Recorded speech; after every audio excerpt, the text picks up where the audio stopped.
Ok, bueno, vamos a estudiar la relación entre el momento dipolar magnético y la magnetización. Eh, Les recomiendo la lectura del libro del libro Classical Electrodynamics de David Jackson, perdón, en la página 192. Ahí hay una descripción bastante buena. Eh, y vamos a mirar cómo se relacionan estas dos cantidades y cómo podemos calcularla a partir de tener un cierto número de partículas por unidad de volumen expuesta a un campo magnético externo. ¿Ok? Entonces vamos a mirar esto. Aquí tenemos primero la definición de magnetización. La magnetización, entonces, la vamos a definir en términos de un momento, del valor medio del momento dipolar magnético por partícula. Ese valor medio del momento dipolar magnético por partícula sería este valor, sería el valor esperado o el valor medio del momento dipolar magnético, multiplicado por el número de partículas por unidad de volumen.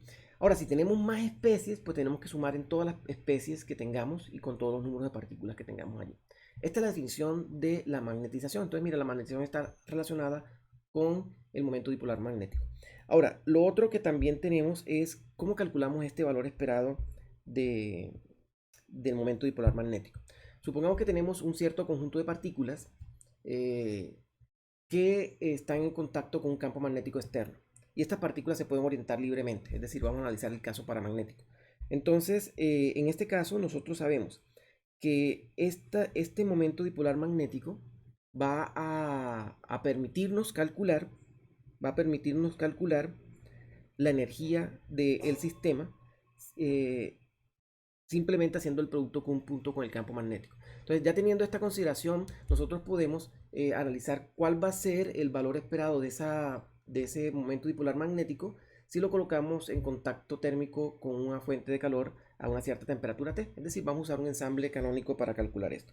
Entonces, el valor esperado de este momento dipolar magnético va a ser simplemente la suma en todos los posibles valores que puede tomar M de M por E a la, por E a la, mm, a la que, bueno, aquí me faltó un signo negativo, perdón.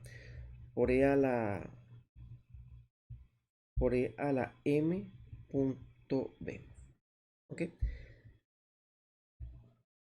Dividido entre la sumatoria en M de E a la M punto B. ¿Ok? Si consideramos el caso, ¿sí? Si consideramos esta circunstancia, es decir, si nosotros consideramos MB de tal forma de que tomamos el campo magnético en una dirección y buscamos los casos donde eh, bueno, tengamos en cuenta qué va a suceder con esto. Mira. Desde el punto de vista físico tenemos partículas que tienen un cierto momento dipolar magnético M, minúscula, que se van a alinear en dirección del campo magnético. Entonces, aquí, si tenemos, por ejemplo, el caso de espines, vamos a poder tener dirección positiva, es decir, alineado en dirección del campo magnético o dirección negativa.